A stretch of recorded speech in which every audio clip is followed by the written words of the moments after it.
Merci beaucoup Luc et bonsoir à tous. C'est un plaisir de se retrouver ici, de vous retrouver certainement pour certains d'entre vous qui étiez peut-être déjà là pour mon intervention sur Turner l'année dernière. Dans le programme, vous avez remarqué qu'il y a le titre que j'ai gardé sur la diapositive que vous voyez. Puis il y avait, quand Luc, il y a quelques mois, m'a demandé un titre pour ma conférence, j'ai ajouté un sous-titre un peu prétentieux, Naissance et accouchement de l'humour anglais. Quand on donne des titres, on ne réfléchit pas toujours à ce qu'on fait, c'est un tort. Je vais vous parler beaucoup de naissance et d'accouchement, ça c'est certain. Je vais vous parler pas mal des Anglais, bien sûr, parce que c'est mon travail. Par contre, l'humour, il ne sera question que de cela, mais je ne vais pas vous en parler parce que je ne sais toujours pas comment l'attraper. Ce que c'est en fait. Et je pense que c'est peut-être ça aussi le centre de mon propos, c'est-à-dire qu'on va parler de quelque chose qu'il est très difficile d'attraper, dont on est tous conscients qu'il est là. C'est un peu comme la matière noire pour les physiciens dans l'espace. Cette chose dont on sait qu'elle est là, mais qu'on n'arrive pas à attraper, qu'on n'arrive pas vraiment à voir. On sait qu'elle est là par réflexion, par reflet. On l'aperçoit en quelque sorte entre les lignes, mais il y a quelque chose d'inattrapable, et en fait c'est ce qui fait toute sa force et tout son charme. Donc voilà, je serais ravi d'engager le débat avec vous si on a un tout petit peu de temps à la fin, mais je ne vais pas vous donner une définition de l'humour anglais parce que j'en serais totalement incapable. Le film qui suit sera dans la même veine, c'est-à-dire qu'en fait c'est un film qui n'est que un film d'humour, mais pour autant, définir exactement ce qui s'y passe, comment ça marche, etc., c'est pas évident. Alors, comme Luc l'a dit, proposer une conférence sur ce roman, sur le roman de Laurence Sterne qui s'appelle « La vie et les opinions de Tristram Shandy, gentilhomme », ce projet est un peu compliqué parce que ce livre, comme l'humour dont je viens de parler, est très difficile à attraper. Il est constamment en partance vers autre chose, et dès qu'on croit pouvoir non seulement comprendre ce qu'il dit ou attraper un petit bout de sens ici ou là, le livre, le romancier, le narrateur s'évertue à nous faire immédiatement un pied de nez, à partir dans une autre direction, pour que les choses ne se figent pas. Donc vous imaginez que faire une conférence sur ce roman, ça relève un petit peu du défi, presque du contresens en quelque sorte, puisque le roman passe 900 pages à se moquer des dogmatismes, des règles, des systèmes qui prétendent expliquer le monde. Donc je vais essayer de me livrer à cet exercice avec votre générosité, votre patience et j'espère votre concours. Alors en fait, si j'étais un conférencier consciencieux et rigoureux, je commencerai évidemment par vous dresser un portrait de l'auteur, afin que vous compreniez mieux sa personnalité et ses choix thématiques et littéraires. Mais pour pouvoir rendre ce portrait intelligible, il me faudrait quand même d'abord vous parler un petit peu du contexte, vous donner des éléments historiques sur l'Angleterre de la seconde moitié du XVIIIe siècle. Toutefois, pour que ces éléments de contexte fassent sens pour vous, je devrais au préalable rappeler un certain nombre de choses, peut-être sur le siècle des Lumières, et vous proposer quelques éléments de comparaison avec la France de l'époque que vous connaissez certainement davantage. Ce qui pourrait m'amener, par simple association d'idées, à vous parler du roman français de cette même époque, la Nouvelle Héloïse de Rousseau, par exemple, ou les Liaisons dangereuses de Laclos, ou encore, pourquoi pas, Jacques le Fataliste de Diderot, dont un bon tiers a été piqué à Tristram Shandy. Tiens, Diderot, justement, Diderot, c'est pas seulement mon université. Diderot, grand admirateur de Sterne, ils se sont probablement rencontrés à Paris, à qui, comme je viens de le dire, il a emprunté des passages entiers de Tristram Shandy. À l'époque, le plagiat n'existe pas, on emprunte. Sterne le fait beaucoup dans son propre roman. On emprunte des bouts de choses à d'autres. On fait des collages très libres. Diderot, donc, cette formidable figure des Lumières françaises, grâce notamment, vous le savez, à la magnifique entreprise de l'encyclopédie. cette œuvre magistrale qui a révolutionné notre approche de la connaissance en jetant les bases de la science moderne. Allez, un petit extrait de Diderot, c'est toujours bon. Observer les phénomènes, les décrire et les enregistrer, voilà le travail préliminaire. Et plus on y sacrifiera de temps, plus on approchera de la vraie solution du grand problème qu'on s'est proposé. Évidemment, je pense à ma conférence sur Tristram Shandy. C'est par ce moyen, et par ce moyen seul, que l'intervalle qui sépare les phénomènes se remplira successivement par des phénomènes intercalés, qu'il en naîtra une chaîne continue, qu'ils s'expliqueront en se touchant, et que la plupart de ceux qui nous présentent des aspects si divers s'identifieront. Chaque cause rassemblera autour d'elle un nombreux cortège d'effets. Ces systèmes, d'abord isolés, se fondront les uns dans les autres en s'étendant. Et de plusieurs causes, il n'en restera qu'une, plus ou moins lentement réduite à la condition des faits. Le progrès de la physique consiste à diminuer le nombre de causes par la multiplication des effets. Pour bien comprendre cette idée de chaîne continue des causes et des effets dont parle Diderot, si importante dans la pensée des Lumières, il faudrait que je vous parle quand même aussi de la façon dont les nouvelles formes d'observation scientifique au XVIIIe siècle ont influencé l'essor de nouvelles formes de représentation du monde, particulièrement en littérature et dans les arts, en nous donnant par exemple le genre du roman moderne. Bref, de fil en aiguille, en remontant moi aussi la longue chaîne des causes et des effets, en cherchant donc à être un conférencier scrupuleux et en tentant de tout vous expliquer, j'en viendrai à vous faire une conférence sur Tristram Shandy de Sterne qui s'éloignerait inexorablement, désespérément et de plus en plus de son objet, en proportion de mon souci d'être scrupuleux. Et pour autant, quelle meilleure description en miroir pourrais-je vous proposer de cette œuvre littéraire unique dont la force vient précisément de ce qu'elle nous propose 9 volumes de digressions ininterrompues, digressions aussi scrupuleuses que ma conférence imaginaire, mais digressions essentielles, si vous me permettez cet oxymore, digressions essentielles dont l'échec inévitable à mener à bien la biographie annoncée par le titre constitue l'un des tours de force de la littérature mondiale, et donc, en un formidable paradoxe, cet échec est l'un de ses plus beaux succès. La vie et les opinions de Tristram Shandy, Gentleman, publié par le pasteur anglais Lawrence Sterne, je reviendrai au fait que c'est un pasteur, publié en diverses vagues, par 2 volumes à la fois, sur une période de 7 années, entre 1759 et 1766, c'est en effet un des ouvrages les plus brillamment exaspérants de la littérature de fiction. En fait, il propose l'analyse toute newtonienne des causes et des effets qui seul permet, selon lui, de comprendre les méandres de sa vie et de sa pensée.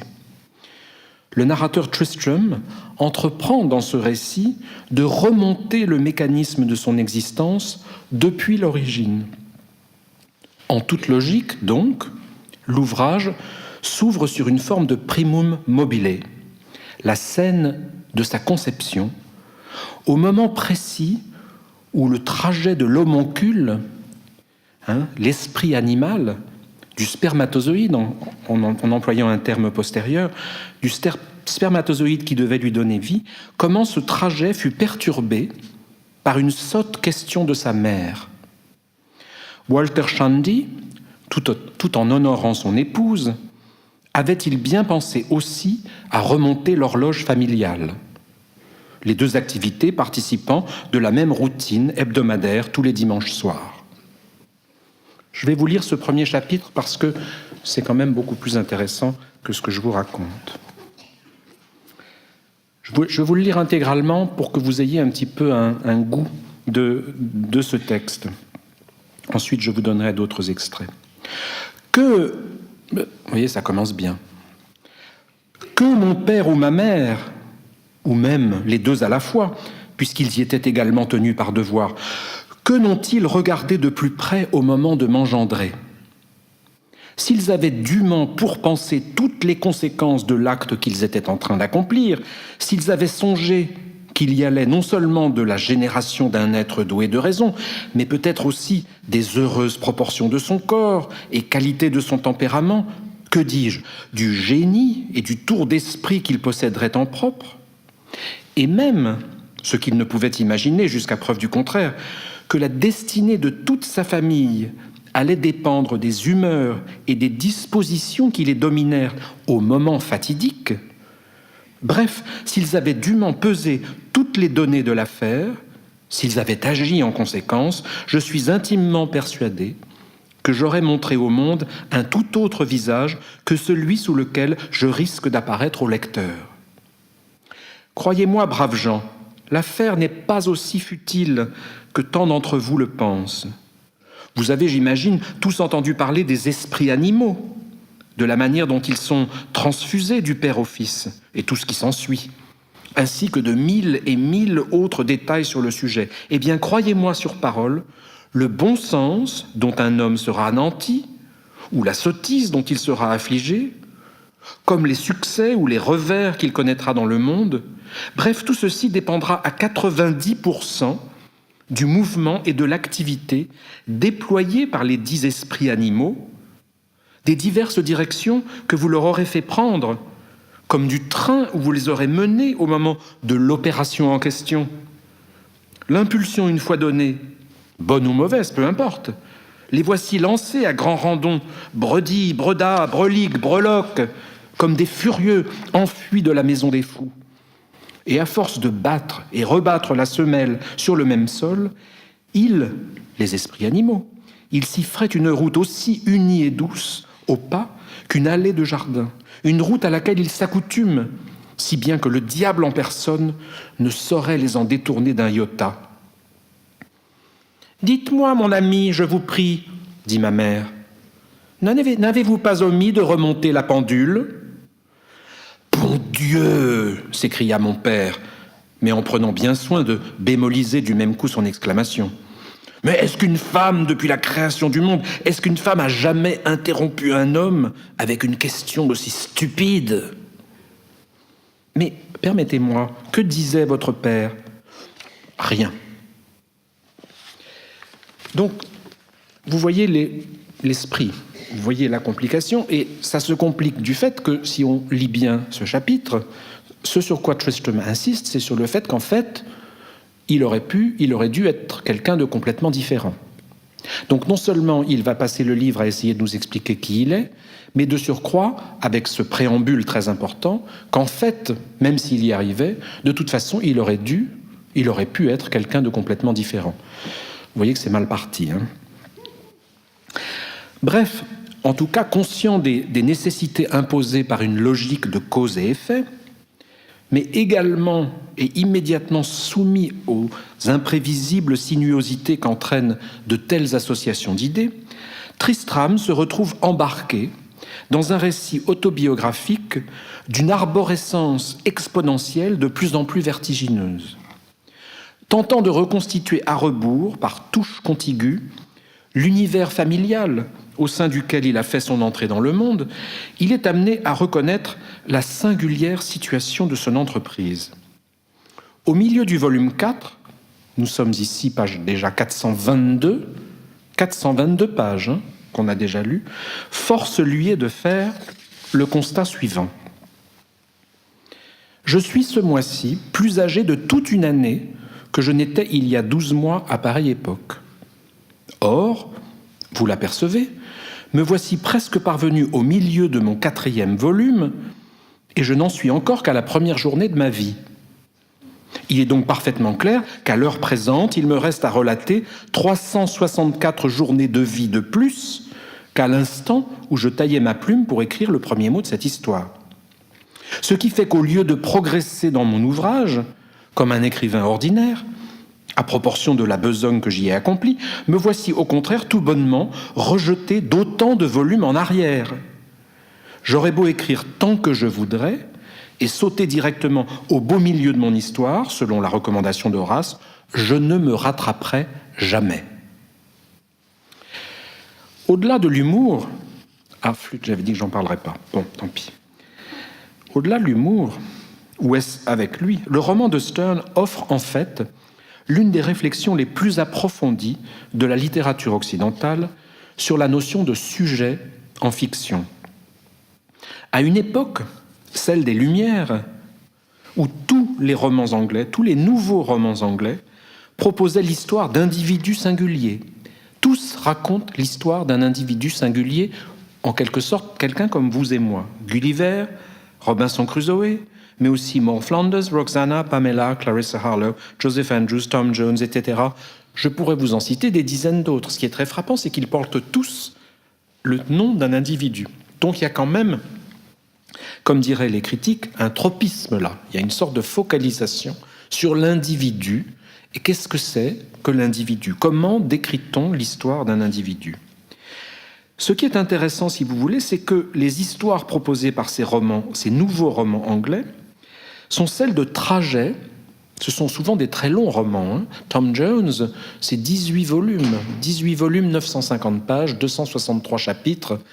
C'est un flot continu, remarquablement construit, mais c'est très long. Donc, on voit clairement que le lecteur est installé dans une sorte de durée. On n'a pas le choix. Ça va prendre du temps. Et je reviendrai évidemment là-dessus. Le trajet qui nous est proposé, le trajet de ces individus lambda, en quelque sorte, à travers le monde, va nous permettre, et permet à ces auteurs qui sont en pointe, qui sont à l'avant-garde des nouvelles idées, d'éclairer la modernité des Lumières en la modélisant en quelque sorte. Alors, ce que Tristram Shandy, le narrateur, et Sterne, le romancier, ont ici remarquablement mis en tension avec leur ouvrage, c'est les certitudes épistémologiques, les certitudes sur lesquelles repose cette entreprise du nouveau roman. En fait, Tristram Shandy et Sterne ont réintroduit le doute, ainsi qu'un tonique désespoir d'ailleurs, dans le discours rationaliste des empiristes, très sûr de lui, très enthousiaste, très positif des premières décennies du XVIIIe siècle, où on se disait, mais si, on a éliminé les préjugés de la religion, on a réglé nos histoires de dynastie politique en Angleterre, maintenant on va pouvoir avoir un accès direct, objectif, consensuel à la connaissance. À preuve, tous ces récits, on va vous raconter l'histoire objective de ces gens-là, voilà, les causes et les effets, et donc c'est pour ça qu'il a été puni, ou bien c'est pour ça qu'il est devenu riche, ou bien c'est pour ça qu'ils se marièrent et ils eurent beaucoup d'enfants. Oui, mais sauf, dit Sterne et Tristram Shandy, sauf que ce n'est pas si simple que ça. Cette idée selon laquelle on pourrait arriver à faire ça, à attraper en quelque sorte l'individu et le mettre là sur la page et tout le monde comprendrait, ce n'est pas si simple parce que vous êtes bien placé comme moi pour le savoir, nous ne sommes pas si simples. Et donc, l'une des premières originalités de Tristram Shandy et de Sterne, c'est de réintroduire ce doute à une époque très intéressante du XVIIIe siècle, après 4 ou 5 décennies, je parle de l'Angleterre, avec une forte influence sur Voltaire, Montesquieu, etc. Mais la France est un petit peu en retard sur ses évolutions et ses révolutions. L'Angleterre a fait tout ça fin XVIIe. Donc les 5 premières décennies du XVIIIe siècle anglais sont des décennies d'un boom de prospérité économique, scientifique, intellectuelle, littéraire, artistique extraordinaire, avec une sorte de confiance en soi, à la fois le fruit de cette nouvelle liberté, liberté de la presse, liberté d'opinion, liberté de religion, mais aussi cette idée que ça y est, on a doublé le continent, on est bien en avance sur eux, on est déjà dans la modernité, alors que eux, ils sont encore dans ce qu'on appelle effectivement dans les livres d'histoire l'Ancien Régime. L'Ancien Régime qui dure jusqu'à 1789 en France. Les Anglais sont déjà dans le Nouveau Régime, avec les questionnements de la subjectivité, de la liberté individuelle, finalement, en se rendant compte que tout ça est aussi complexe. À partir des années 1750, avec le philosophe David Hume, qui est le philosophe du scepticisme, avec le philosophe et homme politique Edmund Burke, qui commence à parler du sublime, du gothique, et qui dit, mais en fait, bien sûr, on peut expliquer le monde avec la raison, il faut mettre de la lumière pour comprendre les choses. Et Dieu sait si ça a été une libération, ces lumières qui ont enfin éclairé beaucoup de choses après des siècles d'obscurantisme. Mais, dit Burke, pour qu'il y ait lumière, il faut qu'il y ait de l'ombre. N'oublions pas la part de l'ombre, n'oublions pas l'importance de l'obscur, de l'inconnu, parce qu'en fait, c'est ça aussi qui est source d'énergie, de connaissance, et puis aussi parce que notre esprit est fait aussi de parts d'ombre. Et donc si on veut, si on prétend, c'est le programme des rationalistes, arriver à la connaissance complète de la nature humaine, n'oublions pas de garder cette part d'ombre, et peut-être même, essayons de ne pas l'expliquer. Parce que si on l'explique et qu'on met trop de lumière, finalement, on s'aveugle et on n'a pas forcément une image complète de la complexité de l'esprit humain. Tristram Shandy écrit exactement à la même époque, et ça n'est pas un hasard. De surcroît, ils ont tous les deux, Burke et Sterne, une filiation irlandaise qui en rajoute un petit peu sur le caractère oblique de leur approche de toutes ces choses-là. De façon plus concrète, Tristram Shandy et Sterne non seulement réintroduisent le doute, comme je l'ai dit, mais ils rappellent aussi les impératifs du corps humain. Il n'y a pas que l'esprit, il n'y a pas que la raison pour comprendre, il y a aussi le corps. Et en ce sens, ils reviennent aux sources de l'empirisme. Locke, j'y reviendrai un tout petit peu, qui disait, pour accéder à la connaissance du monde, on commence par nos perceptions sensorielles. Ça c'est froid, ça c'est liquide, ça c'est rouge, ça c'est sucré. Le nourrisson, il emmagasine toutes ces données sans les comprendre, et puis peu à peu, il les classe, il les ordonne, il les hiérarchise, et il comprend le monde. Donc le sensoriel est très important, le corps précède l'esprit, en quelque sorte, dans l'acquisition de la connaissance. Ce que fait le pasteur Sterne, et je reviens sur cette idée que c'est un pasteur, donc il s'occupe du corps et de l'âme, c'est qu'il essaye de trouver un juste milieu, une réconciliation entre les impératifs du corps et les impératifs de l'esprit. Notamment parce que les impératifs du corps ont été un petit peu négligés par les rationalistes. Alors ces impératifs du corps, ils sont parfois sordides, parfois pornographiques, en tout cas ils sont souvent savoureux dans le livre. Et c'est quelque chose, une des dimensions les plus intéressantes de cet ouvrage très tonique. En fait, Tristram Shandy et Sterne convoquent entre les lignes tous ceux qui, avant eux, ont pu écrire avec une ironique certitude leur scepticisme à l'égard des systèmes de représentation du monde. Sterne convoque tous ces écrivains depuis l'origine de la littérature, tous ces écrivains qui ont fait du doute la source principale de leur quête de connaissance, de vérité, souvent avec une très grande modestie. Des extraits entiers nous avons dans ce livre d'Erasme, de Rabelais, de Montaigne, de Cervantes, de Swift et de Hume, pour ne citer que les plus connus.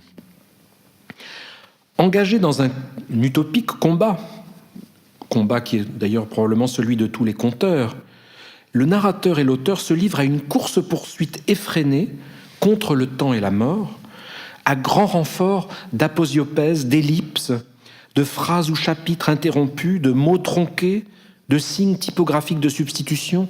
Il y a des tirets de tailles différentes, il y a des petites mains qui apparaissent pour pointer quelque chose, toutes sortes de signes graphiques qui apparaissent sur la page, à la fois pour la déconstruire, pour nous emmener vers un ailleurs, mais aussi pour donner de la matière, en fait, au-delà des mots, la matière de la vie. Ce texte est fait aussi de collages, de plagiat, Je vais vous donner quelques exemples. Vous voyez un petit peu la tête que ça a. Donc il y a des traits, des lignes. Vous voyez le chapitre 22. Vous voyez, on est dans une sorte de langage complètement déconstruit, qui est en fait la reconstitution d'onomatopées, de bruits que nous faisons, beaucoup plus presque avec le corps qu'avec la bouche. Le corps est très présent comme ça, il y a un côté très physique du texte, et ça c'est vraiment tout à fait inédit. Je vous donne une autre image. J'y reviendrai à ça parce que dans ce chapitre très intéressant, Tristram explique que les vies en ligne droite, ça n'existe pas. que nous sommes tous comme ça. Si on faisait le graphe de notre existence, on aboutirait à ce genre de choses. Donc, tous les récits qui prétendent vous faire une sorte de linéarité parfaite qui mène de la naissance à la mort, tout ça c'est du bidon, ça marche pas. En fait, nous sommes faits de lignes complexes, tordues, inexplicables, injustifiables même. Mais voilà, l'être humain, c'est ça. C'est pas la ligne droite. Alors, de façon quand même extrêmement expérimentale, on a ça aussi. Ce qui évidemment ne nous arrange pas, surtout le conférencier qui doit vous en parler. Un dispositif textuel d'une grande complexité et, si vous voulez, ce texte qui est fait de trous, qui est fait d'échappées, qui est fait de créativité extraordinaire, créativité langagière. Il y a des pages entières en latin, avec en face la traduction anglaise, qui d'ailleurs n'a rien à voir avec le latin, mais bon, ça donne l'impression que c'est un livre érudit. Vous avez du grec à n'en plus finir, vous avez de l'italien, de l'espagnol, un peu d'anglais quand même aussi. Ça part dans tous les sens.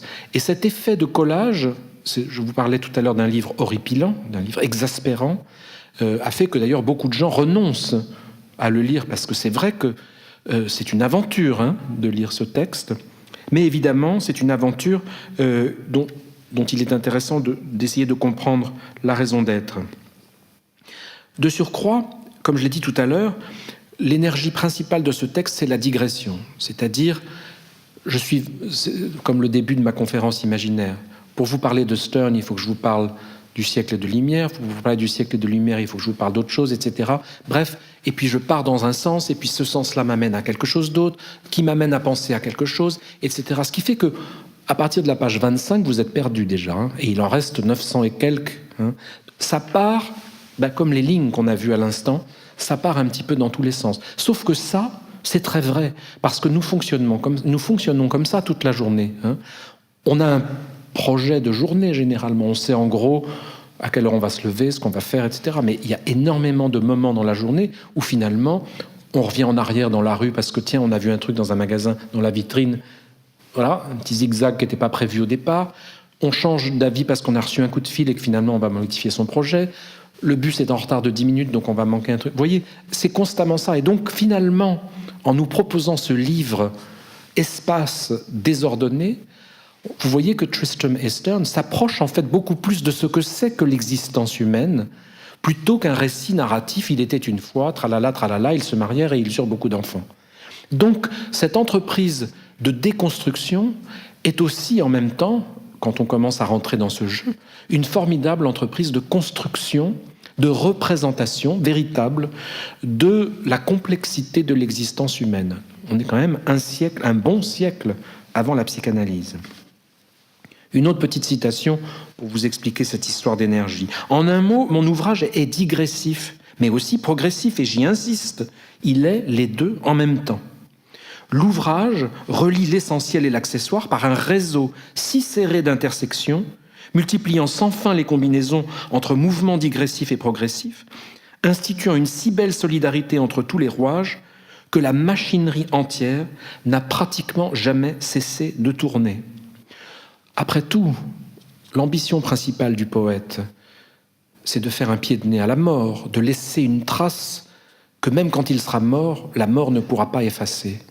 Eh bien, l'entreprise de Sterne qui continue à tourner, elle continue à tourner parce que justement, l'esprit humain, qui sait très bien qu'il va mourir, Sterne est mort peu après, va laisser une trace qui va continuer à tourner, et ça, c'est un formidable pied de nez à la mort. Donc quand on raconte la vie, quand on veut parler de la vie, c'est quand même pas mal aussi d'inclure, comme l'obscur tout à l'heure de Burke, d'inclure la mort. La mort fait partie de la vie, et donc il faut opérer une résistance à cette mort qui met fin aux choses, en mettant en place une extraordinaire machine qui va continuer à tourner. Sterne est mort, mais vous voyez, là, je suis là avec vous, à continuer d'essayer d'encourager cette machine à continuer à tourner aussi. Et ça, il y a quelque chose de très tonique là-dedans. Finalement, c'est peut-être ça la définition de l'art, de la poésie, c'est de créer du temps qui échappe au passage du temps, des machines, des mécanismes qui tournent de façon extraordinaire, que les gens s'approprient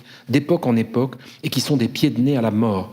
Leurs créateurs sont morts, mais l'œuvre fait œuvre. Hein, c'est ça qui est ici tout à fait poignant, d'autant plus que Sterne se savait malade pendant l'écriture de ce roman.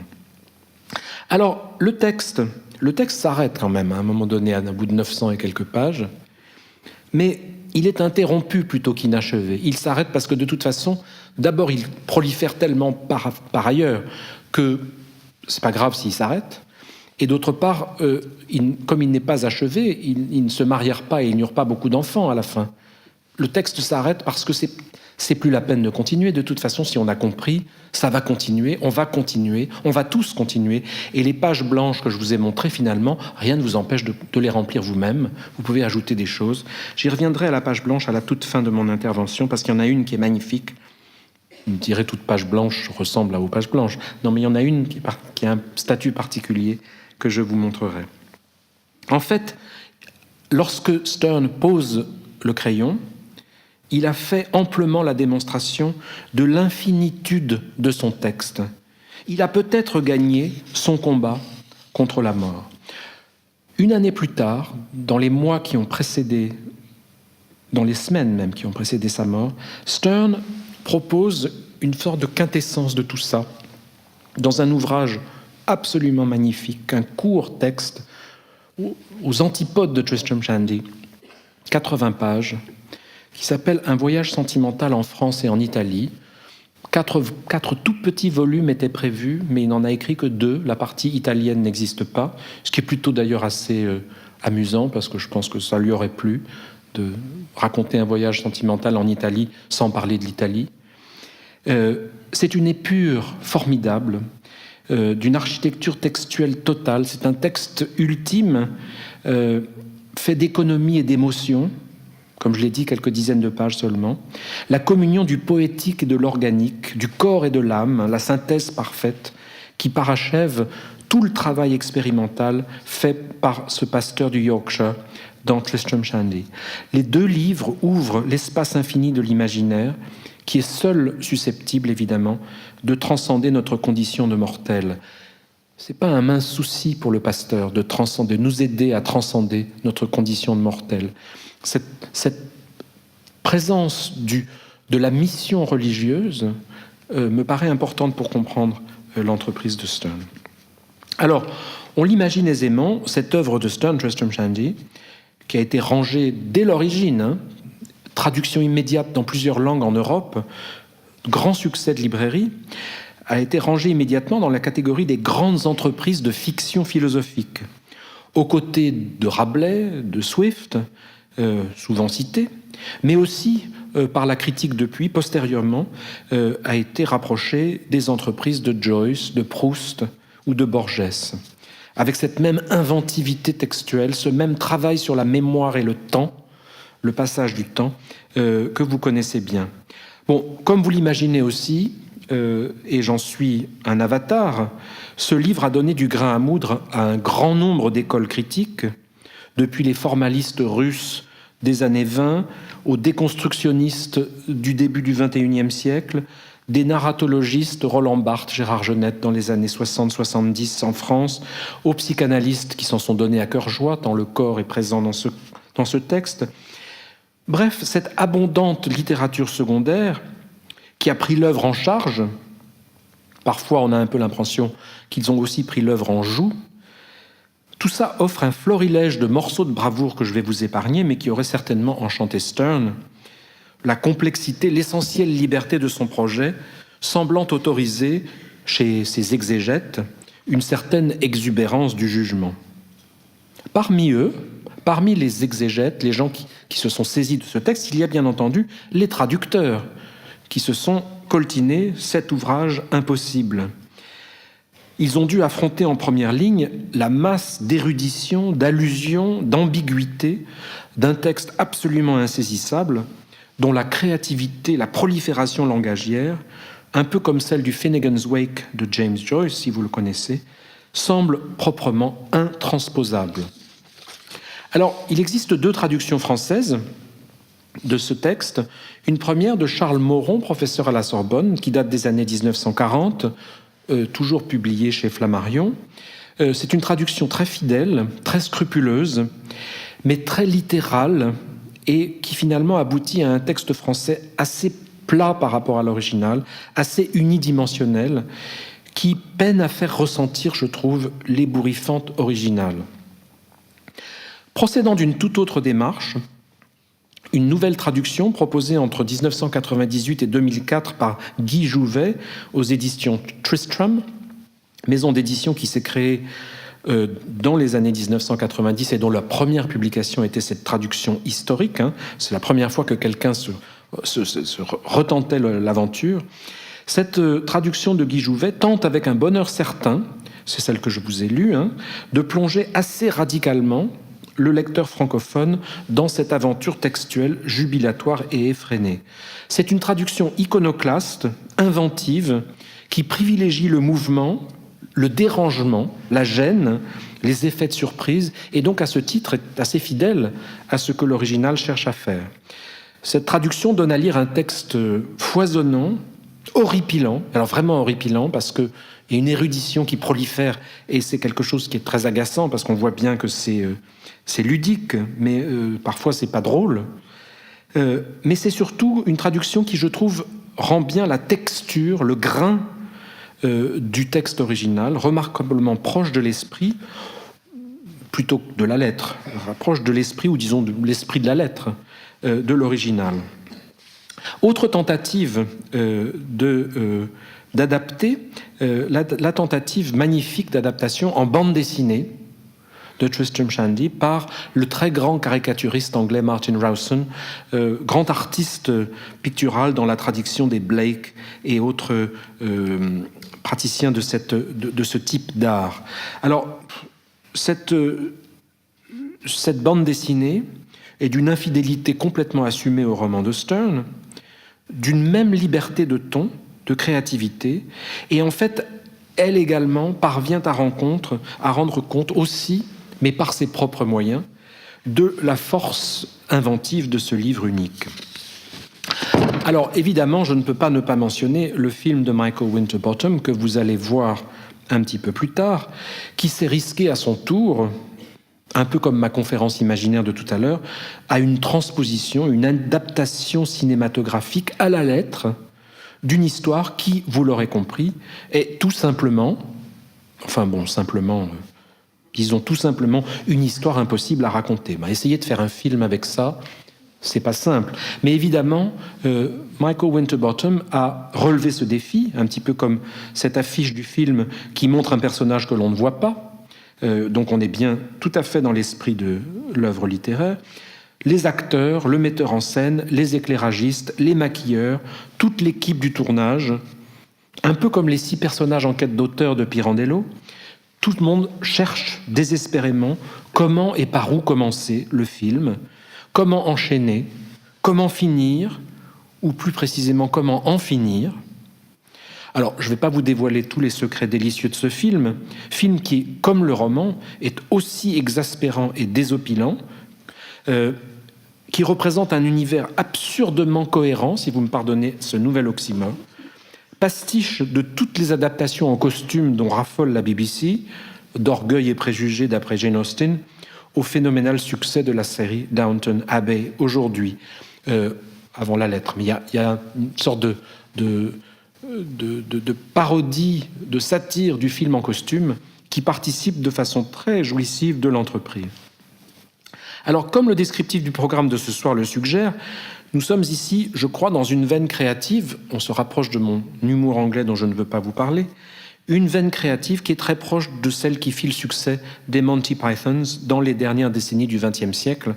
Vous avez peut-être vu certains de leurs films qui ont cette même distance par rapport au sérieux, qui arrivent à faire des films extrêmement sérieux en se moquant des films sérieux. Une sorte de mise en abîme cinématographique, une sorte de méta-réflexion permanente sur le genre, qui fait qu'on ne sait plus très bien si on est en train de regarder un film, ou bien un film sur un film, ou bien un film qui parle de ce que c'est que faire un film, mais qui fait un film quand même. Donc, on est un petit peu perdu. La fabrique du cinéma, donc finalement, qu'est-ce que fait l'artiste? Qu'est-ce qu'il peut faire? Eh bien, c'est exactement ce que Stern cherche à faire dans son roman aussi. Que peut faire un romancier avec des lettres, des mots, des signes typographiques? Donc, le travail de Michael Winterbottom est d'une très grande fidélité à l'original, même si ça n'a strictement rien à voir avec le livre. Enfin, si, mais non. Enfin, vous verrez. Revenons à Stern. Constamment saisi au collet par un auteur qui multiplie les provocations, les lecteurs de Tristram Shandy, depuis l'origine, n'ont pas pu rester indifférents face à un texte qui sans cesse se dérobe, un texte qui est à la fois là et pas là, ce qui est horripilant, et en fait, il est là et pas là en même temps, comme l'admet Tristram lui-même à de nombreuses reprises.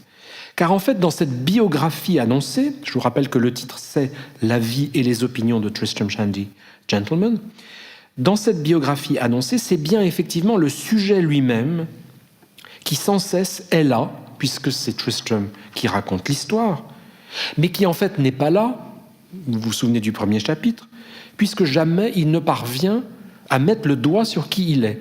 D'ailleurs, puisque sa mère a posé une sotte question pendant le rapport amoureux qui a présidé à sa conception, il aurait dû être quelqu'un d'autre, etc., etc., je ne recommence pas. Stern aborde ici un thème central de la réflexion philosophique, non seulement de l'époque des Lumières, mais de toute la tradition philosophico-scientifique qui, depuis Platon et Aristote jusqu'à Descartes et Leibniz, s'est interrogée sur cette même notion d'identité. Qui suis-je? Comment puis-je me définir? Et donc, comment puis-je me représenter? Je suis moi-même la matière de mon livre, écrit Montaigne dans ses essais. Je pense donc je suis, répond Descartes quelques décennies plus tard. La révolution copernicienne, confirmée au XVIIe siècle par Galilée et Kepler, a provoqué, on le sait, un bouleversement dramatique dans la conscience occidentale, puisque cette révolution a réfuté scientifiquement, et donc sans contestation possible, hormis celle de l'Église, a réfuté l'idée que la Terre était le centre de l'univers et l'homme la créature favorite de Dieu. Donc cette révolution a en quelque sorte imposé à l'homme moderne de faire face à cette éventuelle solitude essentielle. Et si Dieu n'existait pas? Et si Dieu finalement ne savait même pas que j'existe? Si je n'étais que le résultat d'une évolution biologico-sociale et que finalement je suis tout seul? Donc je ne peux pas me raccrocher à l'idée que oui, mais c'est pas grave parce que si je me comporte bien, j'aurai une vie éternelle après. Oui, peut-être, mais peut-être pas. Peut-être pas. Vous vous souvenez du pari pascalien qui porte là-dessus aussi. En imposant donc à l'homme moderne de faire face à cette solitude essentielle, tous ces penseurs et savants ont fait de la question de l'identité humaine, qui suis-je, et de ses déclinaisons individuelles, qui suis-je par rapport à vous, à côté de moi, voilà, je suis qui moi dans tout ça? Ils en ont fait le sujet de préoccupation principale de la science, de la philosophie et évidemment de la littérature et des arts. Or, précisément, dans les premières décennies du XVIIIe siècle, ces interrogations, essentielles à notre modernité, me semble-t-il, on les retrouve dans la psychanalyse, prennent en Angleterre un tour nouveau que je souhaiterais évoquer avec vous ce soir dans cette seconde partie de ma conférence que j'aborde maintenant. Alors, certains de mes propos seront familiers à ceux d'entre vous qui ont suivi mes conférences précédentes. Je vais passer assez vite, mais je pense que c'est important de rappeler un tout petit peu ce contexte intellectuel. Dans les premières décennies du XIXe siècle, on est ici une cinquantaine d'années après la publication de Tristram Shandy, à une époque où justement la culture des Lumières était l'objet de très nombreuses attaques en Angleterre, notamment pour sa lubricité, ses mœurs dissolues, etc., son immoralité. À cette époque-là, au début du XIXe siècle, le critique anglais William Hazlitt écrivit un article remarquable vraiment remarquable, dans lequel il entreprit, un petit peu contre vents et marées, de défendre le travail pictural du peintre et graveur anglais William Hogarth, que certains d'entre vous connaissez bien, puisque j'ai eu le plaisir de le présenter à Saintes il y a quelques mois.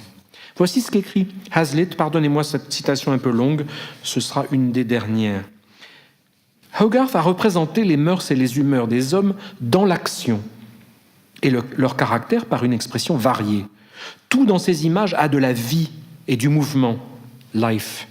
Non seulement l'action de la scène n'est jamais immobile, mais chaque trait est mis à complète contribution. Le sentiment exact du moment est mis en évidence et porté à son degré le plus haut, puis instantanément saisi et plaqué sur la toile pour toujours. L'expression est toujours prise en passant.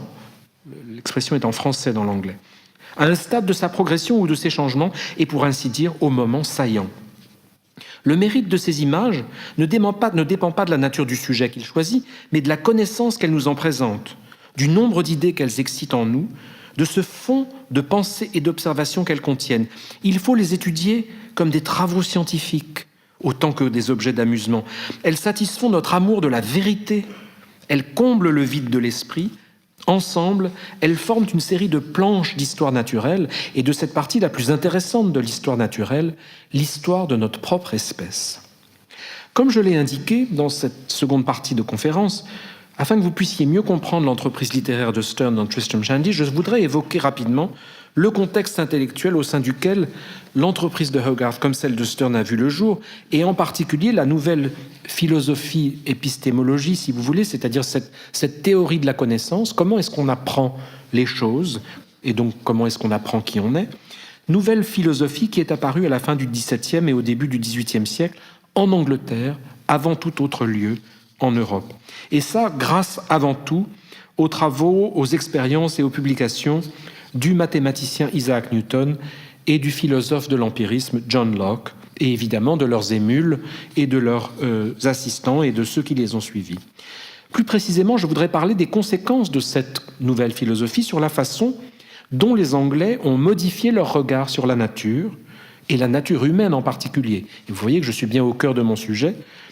Comment les Anglais ont regardé différent la nature humaine, la façon dont ils ont représenté cette question de la nature humaine, c'est quoi la nature humaine? Comment ils l'ont représentée en peinture et en littérature? Comme vous le verrez, Hogarth et Sterne sont là-dessus intimement liés. Parce que c'est un thème central de leur œuvre respective, je voudrais dire quelques mots de la façon dont cette nouvelle conception de la nature, et surtout, nouvelle conception de la méthode nous permettant d'accéder à la connaissance de la nature. Discours de la méthode, ça vous rappelle quelqu'un? Comment cette nouvelle conception a influencé l'approche anglaise des notions d'identité et de conscience de soi. Par là, je voudrais essayer de vous faire comprendre la façon dont littérature et peinture se sont vues, comme on dirait aujourd'hui, se sont vues dotées d'un nouvel agenda, un agenda de la modernité. On n'est plus là pour décrire Antoine et Cléopâtre, Vénus et Adonis. Non, non, la modernité, la complexité, les grands enjeux de l'humanité se trouvent dans la représentation de gens aussi ordinaires, aussi peu héroïques, aussi médiocres que vous et moi, enfin en tout cas moi. C'est important ce basculement, hein, c'est-à-dire qu'on va pouvoir faire de gens ordinaires comme vous et moi les nouveaux héros. Héros, pas dans le sens de héroïque, on ne va pas aller se battre sur des champs de bataille avec des glaives. Non, non, on va manifester au quotidien des petits actes d'héroïsme, d'hypocrisie, de médiocrité, de bonheur, de merveilleux, etc. C'est ce travail-là que vont entreprendre les nouveaux artistes et littérateurs. Donc, ce nouvel agenda a été pris en charge par deux genres d'expression, de formes d'expression artistique qui ont connu un énorme succès à ce moment-là en Angleterre. Ça n'est pas surprenant, le portrait en peinture et le roman autobiographique en littérature. Après ces quelques considérations générales, je me concentrerai sur les deux exemples de Hogarth et Sterne rapidement, parce que je crois que l'un et l'autre ont été deux des créateurs les plus innovants dans cette perspective, innovants de leur temps pour la modernité de leur représentation de l'homme, dans son infinie et insondable diversité. Mais en plus, alors ça aide le critique, ça aide celui qui regarde ça, l'historien a posteriori, ils avaient tous deux un sens très aigu de l'autopromotion, de raconter ce qu'ils voulaient faire et dire à quel point c'était génial. Ils étaient constamment sur le devant de la scène et donc ils ont laissé beaucoup de traces qu'il faut prendre évidemment avec beaucoup de prudence, mais quand même, ils sont très bavards l'un et l'autre sur ce qu'ils ont essayé de faire et donc, de ce fait, leur travail, leur entreprise est d'autant plus démonstrative.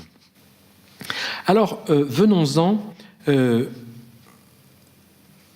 à ce petit contexte rapidement. Je voudrais rappeler ici la création, à la fin du XVIIe siècle, de la Société royale pour le progrès de la connaissance naturelle, Académie des sciences, placée à Londres, et que Newton a présidé au tournant du siècle. C'est là vraiment que beaucoup de choses se sont jouées. D'ailleurs, c'est une académie au sens de l'époque, c'est-à-dire il y a là des savants qui peuvent être médecins, avocats, hommes politiques, chirurgiens, philosophes, biologistes, etc. En fait, tout le monde possède un peu tous les savoirs et les partage. C'est cette société qui a encouragé une nouvelle méthode d'investigation scientifique qui, plutôt que de chercher à vérifier des hypothèses préconçues, et généralement des hypothèses d'ordre théologique, le monde est expliqué dans la Bible, le rôle du savant est d'aller chercher dans la nature des preuves de ça. La révolution scientifique qui s'opère dans cette académie, c'est d'inverser cette proposition. Non, on ne parle pas de vérité doctrinaire, on part d'une page blanche, on note ce qu'on observe, on voit, on note scrupuleusement, sans le moindre préjugé, et puis peu à peu, on va arriver à classer ces notes, à faire des recoupements, à retenter l'expérience, et peut-être peu à peu arriver à ce qu'on a appelé, à partir de cette époque-là, les lois de la nature. Mais les lois de la nature, c'est l'aboutissement, c'est pas le point de départ. Et donc c'est vraiment une révolution au sens 180 degrés. On inverse complètement, c'est-à-dire qu'on ne part pas d'une vérité qu'on cherche à retrouver, on part de rien et on essaye d'arriver à la loi. C'est évidemment très, très important. Alors, chez Newton, comme vous le savez, c'est la loi de la gravitation universelle dans ses principes mathématiques et tout son travail sur l'optique et notamment sur la décomposition de la lumière, les couleurs de l'arc-en-ciel, le prisme, toutes ces choses qui ont permis de comprendre, excusez du peu, ce que c'est que la matière, ce que c'est que l'univers et ce que c'est que la lumière. C'est quand même pas mal. Hein. D'ailleurs, ces découvertes sont encore pertinentes pour bien des scientifiques aujourd'hui.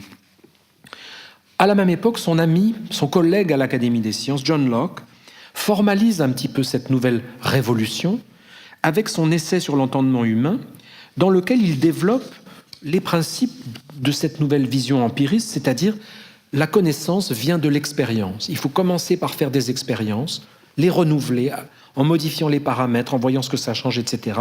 Et peu à peu, on s'approche de la connaissance. Donc finalement, ce qui importe, c'est le trajet expérimental. Quiconque part d'une vérité préconçue et en cherche ensuite des illustrations ou des preuves, va probablement faire fausse route. Par contre, quiconque part sans préjugé aucun, part d'un état de connaissance et dit je vais déjà vérifier si j'y arrive, puis je vais modifier des paramètres, je vais essayer d'avancer, voir si ça tient, si la loi tient toujours, etc. Voilà le scientifique moderne. Et donc, Locke, dans un texte extrêmement simple à lire, un texte philosophique remarquablement accessible, qui, comme vous le remarquez, s'appelle un essai, donc une tentative d'expliquer comment nous acquérons la connaissance, eh bien, le message principal, c'est de dire la connaissance, elle est au bout du chemin, un peu comme la vie, c'est-à-dire que l'important, ça va être le trajet expérimental où on va emmagasiner des morceaux de connaissances qu'on va essayer de mettre en perspective, etc.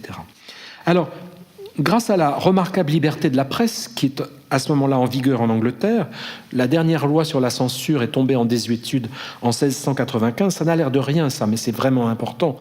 Toutes ces idées circulent librement, elles sont quand même assez profondément sinon religieuses, en tout cas anti-doctrine religieuse. Donc vous imaginez bien que les savants ont été l'objet de critiques très importantes. Ces idées circulent très rapidement au sein des diverses classes de la société, notamment parce que la Société royale dont je vous ai parlé a eu cette idée absolument géniale de tout publier tout le temps. Il y a ce qu'ils appellent ces transactions philosophiques. Toutes les semaines, on publie soit un tout petit texte, une petite plaquette qui ne porte que sur une expérience d'agronomie, par exemple, un nouvel engrais ou quelque chose comme ça. Et puis, à la fin de chaque année, on recueille tous ces petits machins, tous ces petits fascicules, et on fait le volume de l'année de toutes les nouvelles choses, dans toutes les disciplines, etc. Bref, les Anglais ont inventé la publication scientifique. Ils sont toujours en pointe, d'ailleurs, là-dessus. Comme vous le savez, les meilleures publications scientifiques sont publiées soit dans Nature, soit dans The Lancet, qui sont les deux plus grandes revues scientifiques encore aujourd'hui. Incidemment, les transactions philosophiques de la Société royale existent toujours, et la Société royale et ses transactions. Donc c'est un mode d'apprentissage de la connaissance qui a fait ses preuves. De surcroît, les idées sont diffusées dans un nouveau médium qui apparaît à l'époque, c'est le journal, le quotidien, notamment celui-ci de Spectator qui porte bien son nom. C'est une simple feuille, format entre A4 et A3, un recto verso, il y a un texte qui explique une chose et il y a des pubs, c'est tout. Ça coûte quasiment rien, tout le monde peut l'acheter, tout le monde peut le lire parce que c'est vite lu. Si on ne sait pas lire, dans les pubs, il y a des exemplaires, les gens peuvent vous raconter vite ce qu'il y a dedans. Bref, une formidable compréhension de ce que c'est que le buzz, la circulation des idées nouvelles, etc. C'est vraiment remarquable cette modernité des formes de communication, et c'est important parce que très peu de gens lisent Newton encore aujourd'hui, c'est pas simple. Locke aussi, c'est quand même de la philosophie, ça n'est pas accessible à beaucoup. Donc, pour que les idées percolent, il faut qu'il y ait des intermédiaires. C'est le cas de ces journaux. Et évidemment, comme on pouvait s'y attendre, les écrivains et les artistes, eux aussi, ont eu au fait de faire état et de représenter les conséquences de tous ces changements, comme souvent d'ailleurs, quand Einstein publie ses travaux sur la relativité, les artistes de l'époque commencent à imaginer des représentations du monde non figuratives, abstraites, conceptuelles, pour essayer d'intégrer cette nouvelle vision du monde, cette nouvelle compréhension de l'univers, parce que c'est complexe et parfois les artistes réagissent presque sensoriellement. Ils n'ont pas pensé forcément complètement tout ce qu'ils représentent, toutes les nouvelles formes qu'ils nous proposent, mais c'est parce qu'ils sont plus fins que nous, qu'ils ont des instruments de mesure sensoriels plus fins que les nôtres, ou intellectuels d'ailleurs.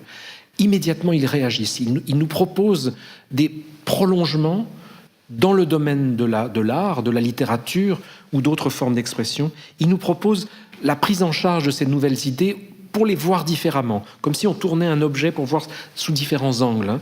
Et évidemment, c'est à ce titre que les poètes et les artistes nous sont si précieux. Alors, cette nouvelle approche de la nature, et de la nature en particulier, a donné lieu à l'émergence de nouvelles formes d'expression, et ça en quelques années, donc c'est pour ça que ce n'est pas une coïncidence, ce n'est pas anodin. Pardonnez mes répétitions, l'une des plus belles formes d'expression, ça a été le jardin paysager anglais, dont j'ai eu l'occasion aussi de parler avec certains d'entre vous ici à Saintes, ou pas loin de Saintes.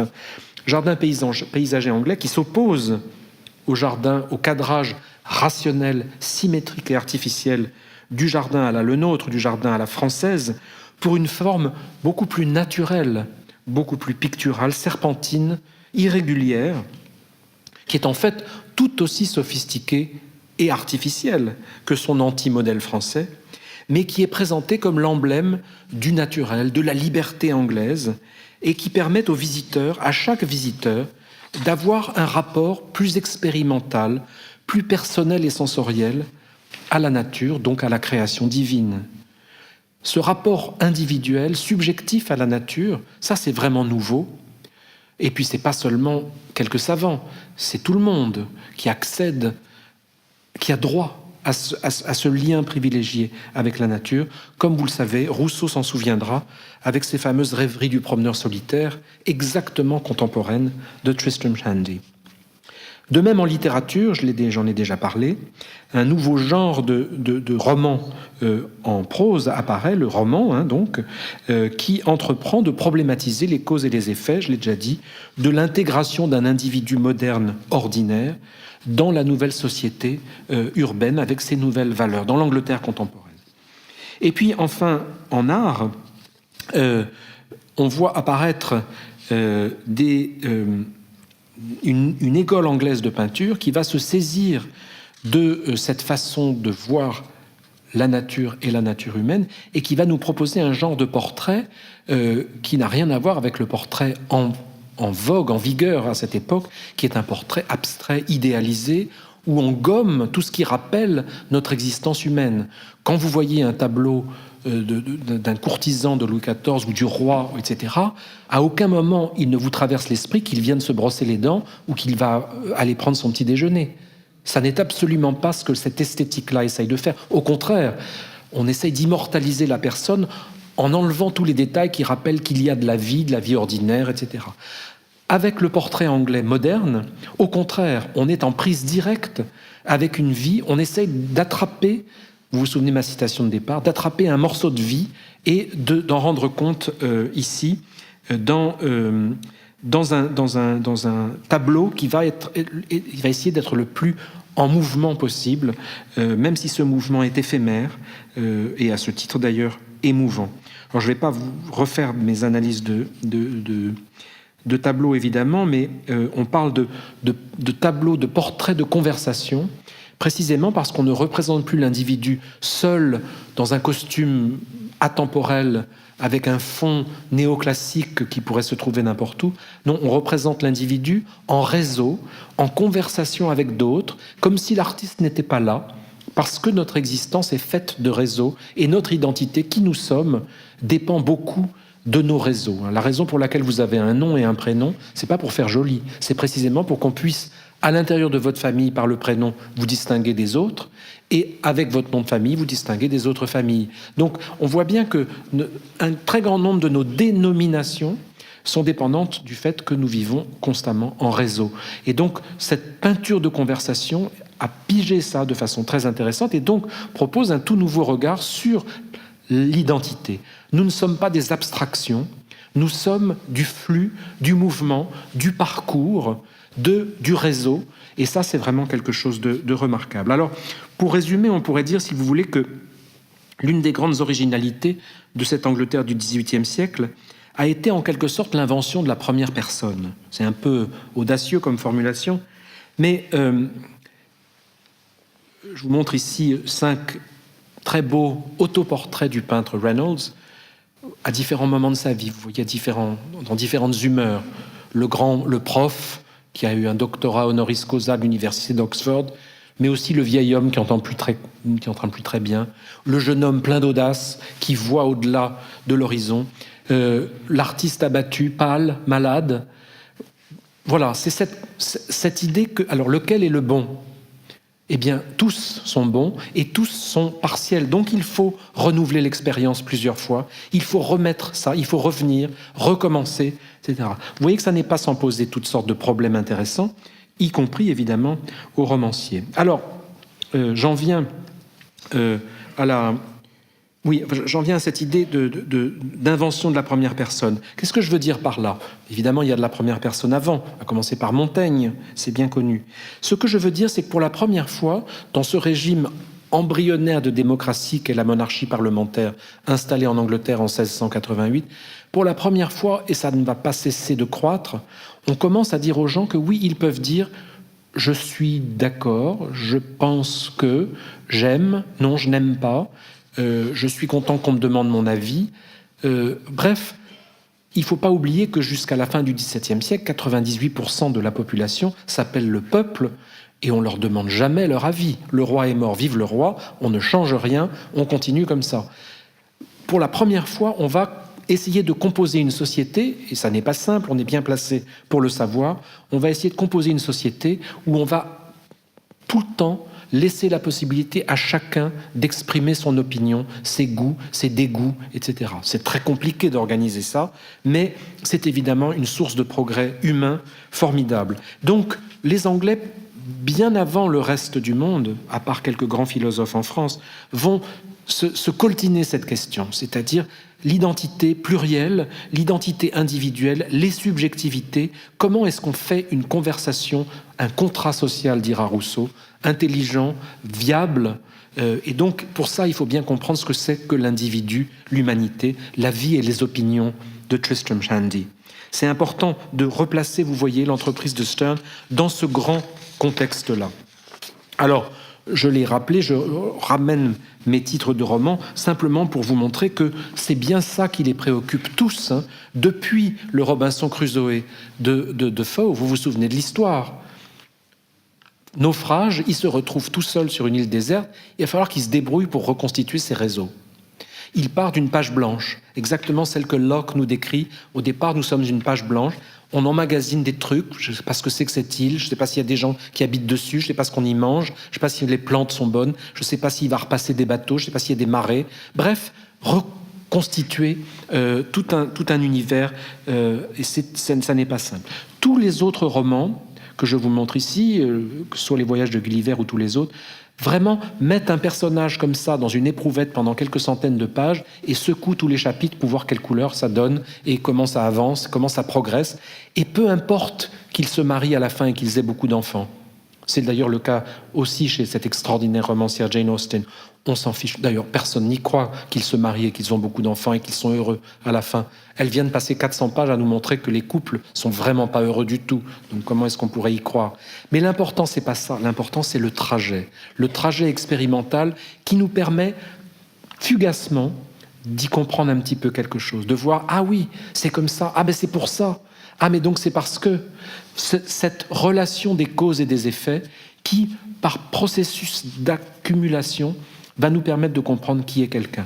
Alors, ceux qui ont suivi mes conférences sur la peinture ont vu ces œuvres de Hogarth qui sont évidemment extraordinaires parce qu'on comprend bien pourquoi il démultiplie l'image en plusieurs séquences, parce que justement, il dit pour raconter la carrière, la progression d'un roué, a rake, bref, un jeune riche un peu stupide, eh bien, il fait 8 images pour nous donner les différents moments, les différentes cassures, les différents épisodes, les causes et les effets.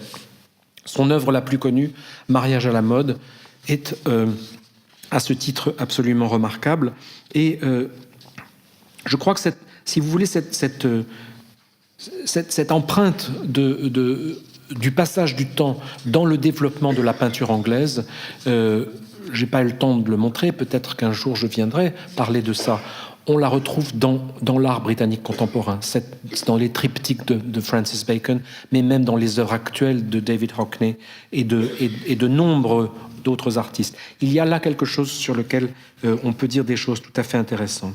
Alors, si vous voulez, ce qu'on peut dire, c'est que l'individu n'est désormais plus conçu comme une donnée morale et sociale stable, mais comme la résultante d'une progression, d'une série d'échanges.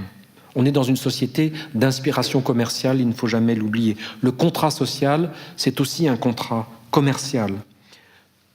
Tit for tat, disent les Anglais. Je te donne ça, tu me donnes ça, ok, ça roule, tape là.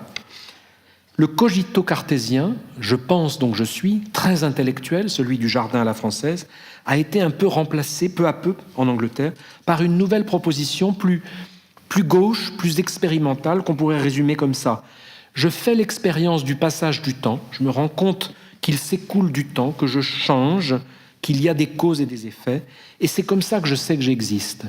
C'est pas parce que je pense, c'est parce que je me rends compte que du temps s'écoule pendant lequel je change d'idée, je change physiquement, et donc, bah oui, ça veut donc dire que j'ai existé au moins pendant ce passage de temps-là.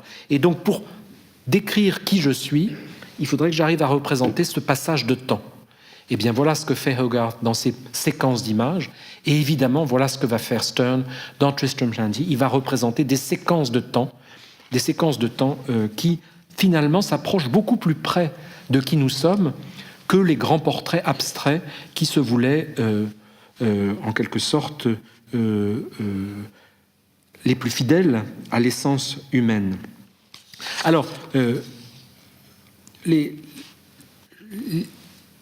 veux juste vous montrer ces images de Hogarth qui montrent son intérêt infini pour la variété des individualités humaines. Il arrive à faire des images comme ça extraordinaires où tout repose sur le fait que nous sommes tous pareils et à la fois tous un tout petit peu différents et que c'est ça l'humanité. C'est ça l'humanité. Et donc il n'y a pas que des rois et des reines, bien entendu. Donc c'est important de comprendre ça, de comprendre la notion de conversation. Et puis, si vous voulez, de comprendre pourquoi, finalement, ce grand portrait aristocratique tel que l'avait imposé Van Dyck dans toute l'Europe, et particulièrement en Angleterre lorsqu'il était venu à la cour de Charles Ier dans les années 1630, ce portrait-là qui impose ces modèles comme des présences idéales ou idéalisées, dont les détails de l'existence individuelle sont gommés. On ne voit pas, on ne veut pas voir le passage du temps. Depuis le début du XVIIIe siècle, l'idéologie élitiste de la monarchie absolue sur laquelle repose une telle conception de l'identité, cette idéologie était évidemment rongée par les évolutions. Et donc l'idée principale, c'est que c'est l'interaction sociale qui permet à chaque individu de contrôler et de raffiner ses passions, d'exister. En frottant ses idées, ses opinions, dit Tristram Shandy, en les frottant aux autres, aux opinions des autres, on va définir qui on est, on va comprendre un peu mieux qui on est, qui sont les autres.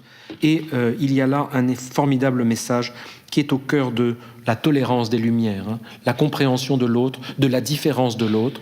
C'est aussi les premiers discours sur le fait que les Indiens d'Amérique, les Africains, les Aborigènes ne sont pas forcément des êtres inférieurs. C'est la première fois qu'on voit apparaître ces idées. C'est quand même formidable. Alors, on le comprend, pour tous ces gens-là, l'idée c'est que l'identité est une histoire de connexion, de réseau, de flux permanent. Et la représentation de ces flux, voilà ce qui devient le sujet de la représentation. Alors évidemment, c'est un défi, parce que quand vous avez une toile et des pots de peinture, comment est-ce que vous représentez le mouvement? Vous avez vu une des solutions de Hogarth, c'est de faire des séquences d'images, un peu comme les bandes dessinées, un peu comme le cinéma, évidemment, pour rattraper le flux. En littérature, c'est un peu plus simple, puisqu'on a le passage des pages, mais on a une linéarité qui est contraignante, et qui, finalement, rend complexe le principe de conversation. Alors, j'approche de ma fin. La notion de conversation est absolument centrale dans la vie et les opinions de Tristram Shandy.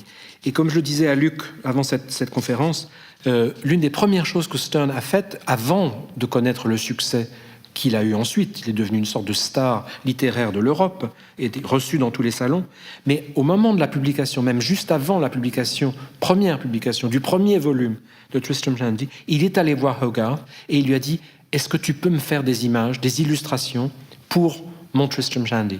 Donc, s'il fallait une confirmation qu'il y a là congruité de démarche, je pense que c'est pas juste du buzz. Sterne ne va pas chercher que l'artiste star, qui est un peu plus ancien que lui, qui est très connu. C'est pas ça qui intéresse vraiment Sterne.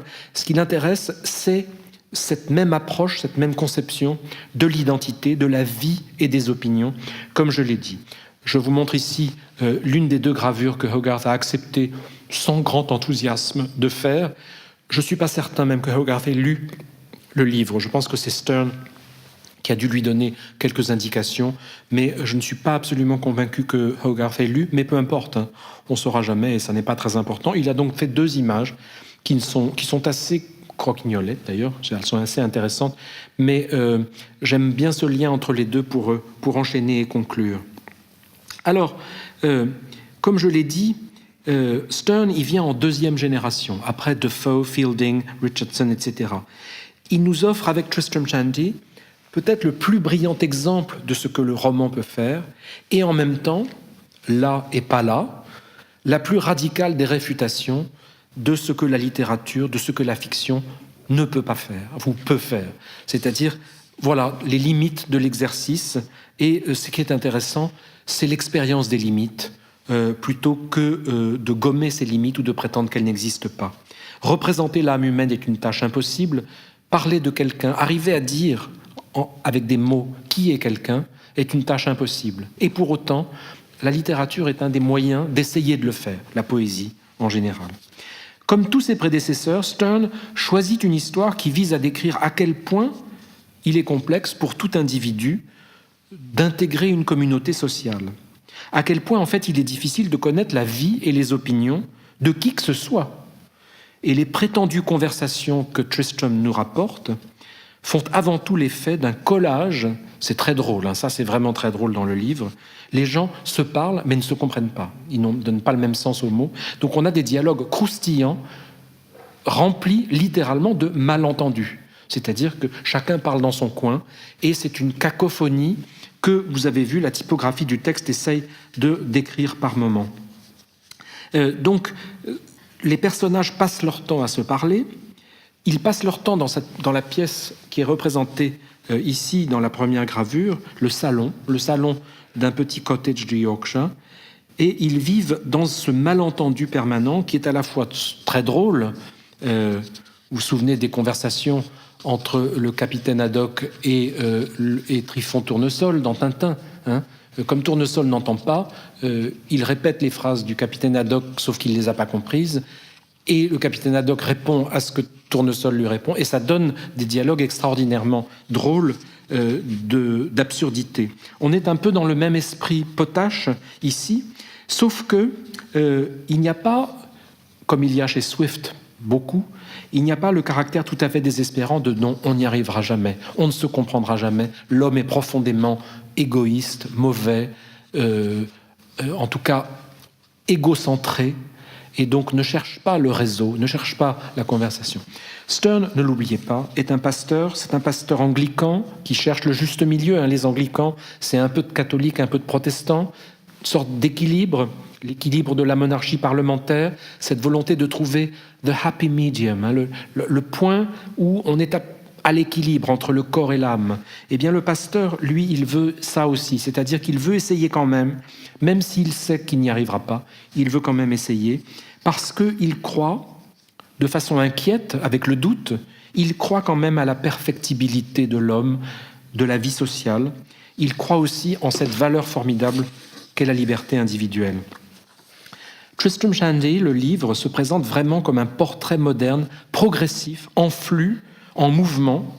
Le récit est structuré autour de deux axes narratifs qui vont dans des sens contraires. On aurait pu s'y attendre, hein. C'est-à-dire que c'est jamais celui-là, c'est toujours l'autre. Le premier axe, c'est celui du rationalisme, qui entend tout nous dire, des causes et des effets. Je vous en ai donné plusieurs exemples. Il veut absolument tout nous expliquer, depuis l'origine, le soir de la copulation entre son père et sa mère qui a donné lieu à sa naissance. Sauf que pour comprendre ça, il faut comprendre qui sont son père et sa mère, pourquoi il y avait une horloge, donc il fallait remonter le dimanche soir, pourquoi, etc., etc. Et à force de vouloir tout expliquer, rationnellement, il s'éloigne de lui-même et de ce qu'il avait entrepris de représenter.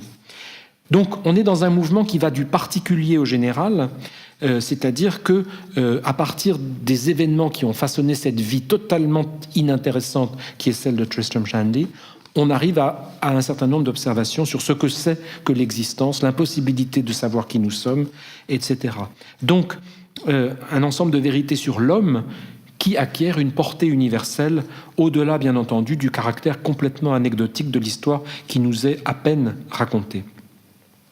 Fidèle au projet des Lumières, auquel d'ailleurs ce livre contribue, Tristram Shandy montre à quel point il est à la fois passionnant et compliqué d'explorer le fonctionnement de l'esprit humain dans sa relation aux exigences du corps. Le second mouvement contradictoire, donc qui va dans le sens inverse, va du général au particulier. C'est l'incessante exploration de la notion de subjectivité. Afin d'illustrer et de problématiser les infinies complexités de l'esprit humain, telles qu'elles ont pu être discutées par les hommes depuis qu'ils écrivent des livres. Depuis qu'on écrit des livres, on essaye de comprendre ce que c'est que cette subjectivité. Bref, le livre fait appel à toutes les littératures du monde, dont on retrouve de nombreux extraits, copiés, plagiés, modifiés, et il les réduit, un peu comme on réduit une sauce dans une casserole, il les réduit à l'analyse des détails les plus triviaux de la vie d'un individu et de sa drôle de famille, la famille Shandy, dans leur salon au rez-de-chaussée d'un cottage du Yorkshire, c'est-à-dire l'endroit le plus inintéressant, le plus microscopique du monde. Un petit cottage dans un petit village, dans un comté éloigné de la capitale, dans un pays, l'Angleterre, qui est aux marges nord-ouest de l'Europe, etc., etc. Donc, vous voyez ce jeu entre le très particulier et le très général qui est remarquablement manié par le livre. La cheminée devant laquelle les personnages s'assoient, fument la pipe, discutent, s'engueulent, à tour de rôle en différentes configurations. Cette cheminée est une sorte d'éprouvette dans laquelle les identités des divers membres de la famille sont minutieusement secouées, déconstruites, avant tout pour démontrer, comme je l'ai dit, que l'identité n'est pas une donnée stable, ni fixe, mais au contraire une affaire de mouvement et de chaleur. D'ailleurs, les personnages passent leur temps à monter et descendre l'escalier, ça on voit pas, et puis ils redescendent, ils sont plus du tout les mêmes. Incidemment, une bonne partie du roman se passe pendant l'accouchement de Tristram par sa mère, et le fait de savoir s'il faut faire appel à une sage-femme ou à un chirurgien homme, un homme ou une femme. Bref, il y a une très longue discussion à ce propos, et évidemment, toutes sortes d'erreurs qui sont faites. Ce qu'on peut voir, finalement, c'est que la vie de l'esprit, comme celle du corps, est faite de flux, de circulation, d'association d'idées. Les problèmes apparaissent, et ça c'est vraiment important, les problèmes apparaissent à chaque fois que le flux est interrompu ou empêché, à chaque fois qu'un phénomène, finalement, vient contrecarrer le flux. Et c'est à ce moment-là que les choses s'emballent dans le roman, ou se figent de façon qui fait que la vie s'arrête. Et c'est intéressant parce que c'est un phénomène que la médecine de ces années-là s'efforçait également d'analyser et de démontrer.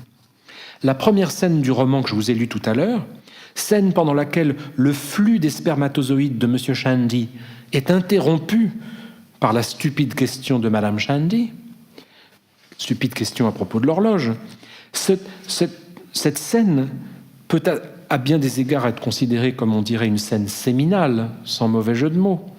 C'est-à-dire qu'elle explique exactement ce qu'il en est du flux et de l'interruption du flux et des conséquences de l'interruption du flux sur la vie. Comme Tristram l'explique au volume 7 du roman, le volume 7, c'est un volume où il voyage en France. Alors c'est complètement antidaté, parce que c'est des années plus tard. Puis après, au volume 8, il revient, il a 3 ans. Le volume 7 est d'ailleurs un vibrant hommage au mouvement, puisque c'est un récit de voyage. Voilà ce qu'il écrit. « Pour moi, autant de mouvement, c'est autant de vie et autant de joie, et rester immobile ou n'aller que lentement, c'est la mort et le diable. » Comme je l'ai dit, à une époque où la médecine moderne s'intéressait avant tout aux sciences de la vie, auxquelles on donne naissance à ce moment-là, la biologie, la neurologie, la physiologie, se mettent vraiment à exister sérieusement. Il y a eu des antécédents, bien sûr, mais c'est là qu'on commence à voir. Je vous rappelle que c'est un Anglais qui a trouvé l'histoire de la circulation du sang, Harvey, et depuis cette découverte que la vie, notre vie, est liée à cette circulation du sang, et que lorsque le sang ne circule plus, on meurt, ça, vous voyez à quel point ça intègre cette idée que le mouvement et la vie sont indissociables, et que donc, si on veut dans un livre représenter la vie et les opinions de quelqu'un, va falloir que ça bouge. Donc c'est vraiment ça qui est au cœur du projet de Sterne. La représentation que fait Sterne de la vie et des opinions de Tristram Shandy s'attache avant tout à vanter l'importance du mouvement, symbolisé par la ligne serpentine décrite par la canne du caporal Trim. Je ne sais pas si je vous l'ai mis quelque part, on la verra plus tard. Emblème de la liberté, elle est sur ma première diapo de titre quand vous êtes entré dans le théâtre tout à l'heure. C'était ce zigouigoui là, ce zigzag.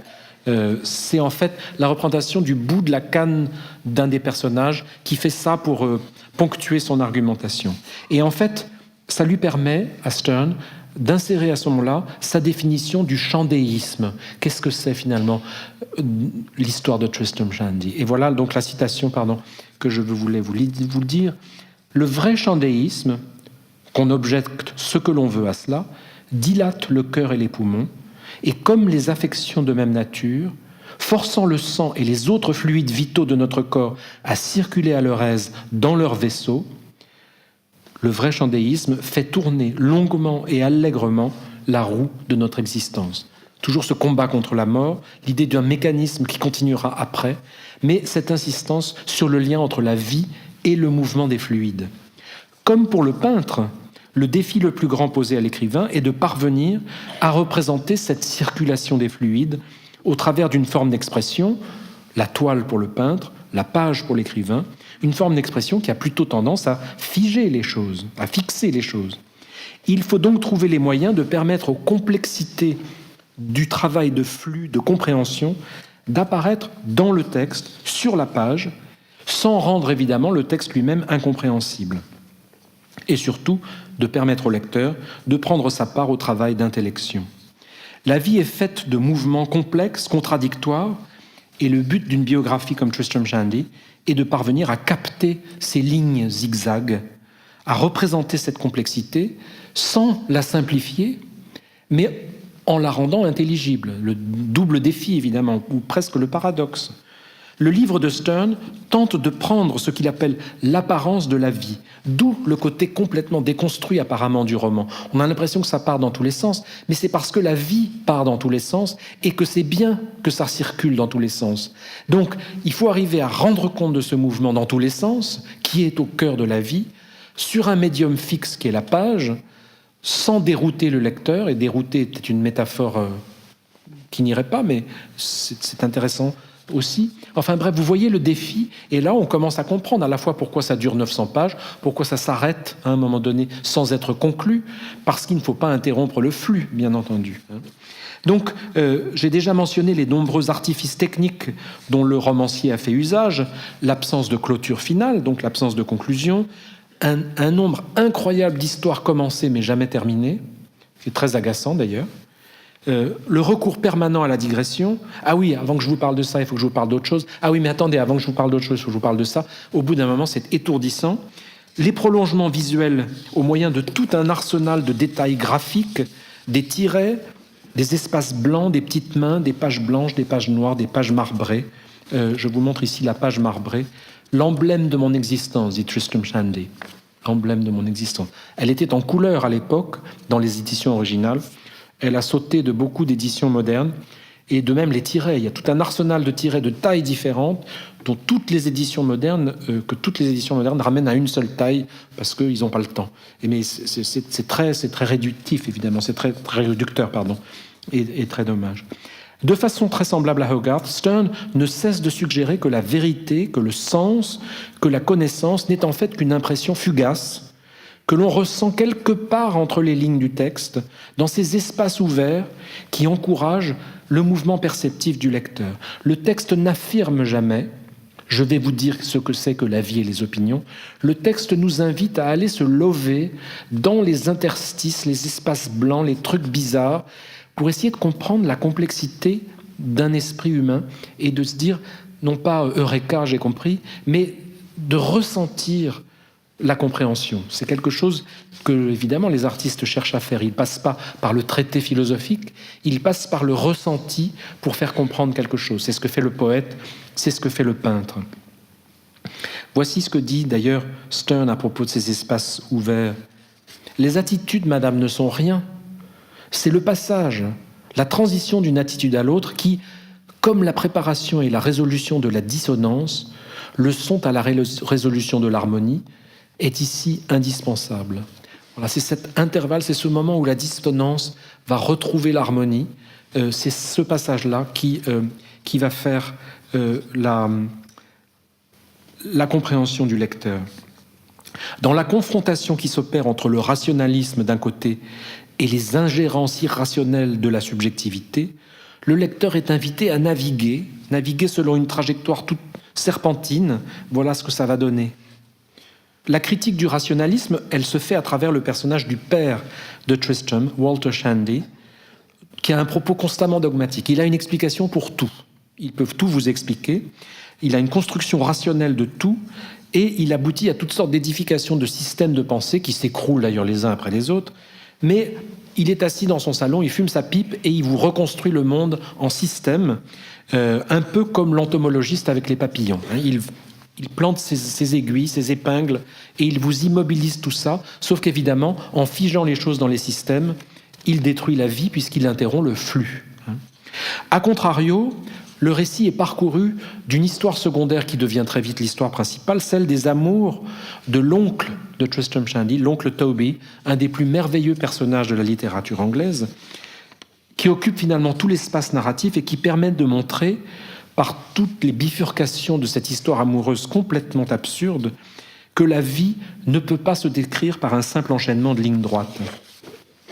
Au même moment où Burke, j'en ai parlé, vante les vertus émotionnelles de l'obscur et de l'irrationnel, la construction de l'identité chez Stern souligne l'importance constitutive de l'ellipse, de ce qu'on ne sait pas, de l'inexplicable, de l'inattendu, de l'ineffable, et surtout dans les exigences conflictuelles du corps et de l'esprit. Parfois, le corps nous amène à faire des choses on ne sait pas très bien pourquoi, ou en tout cas que l'esprit ne contrôle pas. Par moments, l'esprit contrôle le corps et ça empêche des bons flux d'arriver. Il y a là une conversation permanente, très difficile à organiser entre le corps et l'esprit. Une approche intellectuelle du monde, représentée par Walter Shandy, ne peut rendre compte que de la moitié de la vie. Il est tout aussi important de prendre en compte les priorités du corps. Il n'y a pas que les explications rationnelles, il y a les impulsions du corps qui font partie constitutive de notre identité. Il est tout aussi important de les prendre en compte, et d'où l'importance toute rabelaisienne donnée dans le livre aux diverses parties du corps, des pulsions sexuelles, la circulation du fluide vital. Vous avez vu que le roman démarre sans embâge, par une histoire de mouvement de spermatozoïdes. Donc on est clairement dans le flux, dans le corps qui est très matériel, qui est là, décrit avec précision. Donc c'est évidemment rabelaisien, mais le but n'est pas le rire gras, le but est d'imposer la présence du corps autant que celle de l'esprit si on prétend décrire la vie et l'identité de quelqu'un. Comme je l'ai dit, Stern, en pasteur anglican, montre que l'identité humaine est un processus d'échange constant, une sorte de friction électrique entre les impératifs du corps et les dogmatismes de l'esprit, à une époque où justement on a les deux tendances. Vous avez d'un côté les puritains, pour qui le corps est méprisable, et puis vous avez les matérialistes, d'Holbach et tout ça en France, très très en vogue, pour qui l'âme c'est n'importe quoi et il faut profiter du corps, de la vie matérielle, hic et nunc, carpe diem, on y va, etc. Stern est dans une position médiane, c'est d'ailleurs le sens du mot prêtre, le sens étymologique, c'est un intermédiaire non seulement entre le divin et l'humain, mais aussi dans la compréhension de cette conversation nécessaire entre le corps et l'esprit. Alors, la conclusion du livre qui m'amène à ma conclusion à moi, la conclusion du livre, si on prend le risque futile de suggérer qu'il y a une conclusion, en tout cas, on pourrait dire que c'est tenter de comprendre et de représenter l'identité de quelqu'un, c'est à la fois le projet le plus déraisonnable et le plus louable que l'homme puisse entreprendre. Je vous paraphrase presque un passage très émouvant du texte, c'est Stern qui écrit. Les livres, les mots, les systèmes jamais ne parviendront à rendre compte des méandres infinis d'une vie humaine. Et pourtant, sans les livres, sans les mots, sans les systèmes, y compris les systèmes romanesques, il n'y aurait pas de vie humaine. Donc vous voyez, on est dans cette nécessité de faire, même si c'est imparfait, parce que c'est finalement ça qui va être la vie, c'est ce flux des idées dans les livres, dans les mots, dans les systèmes, qui va faire en sorte qu'on va s'approcher du vrai. Le projet essentiel de Tristram Shandy, c'est peut-être de nous expliquer comment nous pouvons passer de l'homoncule, homunculus, vous voyez le mot en majuscule là, qui veut dire le spermatozoïde à l'époque, c'est le nom latin savant. C'est le premier mot, on est au chapitre 2, page 4, c'est le premier mot en lettres capitales du roman. Le dernier, 950 pages plus loin, c'est le mot humanity. Peut-être que le projet de Tristram Shandy, c'est nous montrer comment les homoncules qui ont été nous au départ peuvent se constituer en humanité, peuvent finalement arriver à organiser cette conversation complexe entre le corps et l'esprit. Nous sommes les seuls animaux à qui cette possibilité est proposée. Pour conclure donc, ça y est, je voudrais dire quelques mots du personnage de Yorick. Yorick, qui figure de façon centrale dans la vie de Stern, a un triple titre. Yorick, c'est d'abord le nom, vous savez, que Shakespeare a donné au fossoyeur dans Hamlet. Personnage emblématique de la littérature anglaise et symbolique du rapport à la mort et à la mortalité. Yorick, c'est le pseudonyme que Stern, pasteur anglican parfaitement respectable, connu sur la place publique, c'est le pseudonyme qu'il va choisir pour publier ses sermons, qui sont des textes magnifiques. Là, c'est vraiment le prédicateur Stern qui a publié un certain nombre de sermons et il les a publiés sous le pseudonyme de Yorick, ce qui a laissé perplexe bien des gens. Yorick, c'est aussi un personnage qui apparaît dans Tristram Shandy. On va y revenir dans un instant. Et puis c'est enfin le nom du narrateur du Voyage sentimental, son dernier livre. Sterne était un proche ami du peintre Reynolds. Lui-même, d'ailleurs, Sterne était peintre amateur. Il a conçu son Voyage sentimental comme une série d'esquisses dont la texture picturale est tout à fait remarquable et qui se rapproche beaucoup de l'esthétique de Chardin ou de Fragonard, pour ceux d'entre vous qui connaissaient cette peinture de la même époque en France, extrêmement subtile. Yorick, le narrateur du Voyage sentimental, explique qu'il voudrait maîtriser l'art d'une écriture sténographiée, quelques signes à peine, qui lui permettraient de décrire, non pas les gens, mais de décrire quelques regards, quelques gestes furtifs, et ainsi pallier les déficiences de ce qu'il appelle la pompe des mots et du langage. Pompe avec laquelle Sterne s'est débattu pendant les 9 volumes de Tristram Shandy, au point de faire exploser le langage. Dans le Voyage sentimental, c'était pur, extraordinaire. Yorick essaye de trouver quelques touches. Les chapitres font 4 lignes, 6 lignes. C'est des sortes d'esquisses extraordinairement fines où il essaye de trouver, à côté de la profusion de Tristram Shandy, quelques fugaces impressions qui vont nous rapprocher de l'émotion, du vrai, etc., de ce qu'il appelle les scènes peintes de la vie. Le sentimentalisme annoncé par le titre, A Sentimental Journey, n'est rien d'autre qu'un instrument sensoriel dont il tente de faire vibrer les diverses cordes et dont il cherche surtout à parfaire l'accord. Le sensoriel, c'est ce qui se situe à peu près entre le corps et l'esprit, entre le corps et l'âme.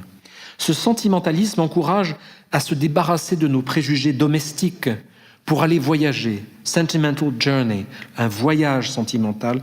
Entreprendre ce voyage sensible, attentif à l'inflexion d'une mèche de cheveux, au souffle d'une respiration, à la courbe d'une nuque, au rougissement d'une joue, à un fragment d'histoire, à un morceau de papier froissé, autant de choses que vous allez trouver dans le voyage sentimental. Dans Tristram Shandy, nous y revoilà, le pasteur Yorick meurt tristement dès le volume 1. Alas, poor Yorick encadré. Hélas, pauvre Yorick. Pourquoi est-il mort ? Il est victime de la méchanceté humaine. Il y a eu des ragots, des sales ragots sur lui. Il en était tellement écœuré, lui qui est un homme bon, qu'il en est mort. Suicide ou pas, désespoir. Cet événement capital, profondément sentimental, c'est un personnage imaginaire dans le roman Tristram Shandy, c'est une sorte de pasteur local qui quand même rappelle étrangement l'auteur Sterne. Mais pour marquer le coup, Sterne se dit on va rendre la chose encore plus tragique et il met une page noire, qui est frappante quand même, une page noire qui occupe tout l'espace textuel, pas un long panégyrique sur l'homme, pas une sorte d'éloge funèbre à la Bossuet, non, une page noire. Vous voyez qu'on est dans le sensoriel, le visuel plutôt que l'intellectuel, et en même temps une invitation, une sorte de crâne typographique que cette page noire représente. Pourtant, il est clair que même si la vie de Yorick a été interrompue dès le volume 1 de Tristram Shandy, la vie du livre, elle, va continuer, va transcender même cette mort tragique, car le personnage réapparaît quelques volumes plus loin, et il n'y a qu'en fiction qu'on peut faire ça, mais ça c'est un pied de nez à la mort. J'étais mort au volume 1, tout le monde m'avait enterré, etc. Non, parce que grâce à la fiction, je peux revenir plus tard. Ça c'est quand même remarquable. Bien sûr, on va mourir, mais grâce à la poésie, grâce à la littérature, à l'art, on peut réapparaître quand même, ou apparaître à nouveau plus tard dans l'histoire. D'ailleurs, cette page noire, comme vous le savez, elle devient la page marbrée que je vous ai montrée tout à l'heure, et puis, je vous l'avais promise, elle devient à un moment donné une page blanche extraordinaire. C'est une page blanche qui est ouverte à l'imagination du lecteur. Le texte s'arrête, vous voyez, « Please put your own fancy in it ». De quoi est-il question ? On est en train de nous parler des amours de l'oncle Toby avec une jeune veuve ravissante qui s'appelle Widow Wadman. Et Sterne nous dit, je vais vous la décrire. C'est une jeune femme qui... Et puis finalement, il s'arrête, forcément. Tout le projet du livre, c'est de nous dire que c'est impossible de décrire exactement ce qu'est quelqu'un. Et il dit, finalement, je vais vous laisser une page blanche et vous allez dessiner ce qui, selon vous, est la plus jolie des jeunes femmes. Par exemple, votre maîtresse. dit-il au mari. Bref, c'est à votre imaginaire que je fais appel. Je laisse cet espace pour que vous puissiez mettre là l'image qui vous semble la plus représentative d'une femme charmante, magnifique, etc. Donc, vous voyez cette participation du lecteur dans le texte. Alors, comme le dit l'adage latin, ars longa, vita brevis. La vie est brève, mais l'art dure, ars longa, l'art est long.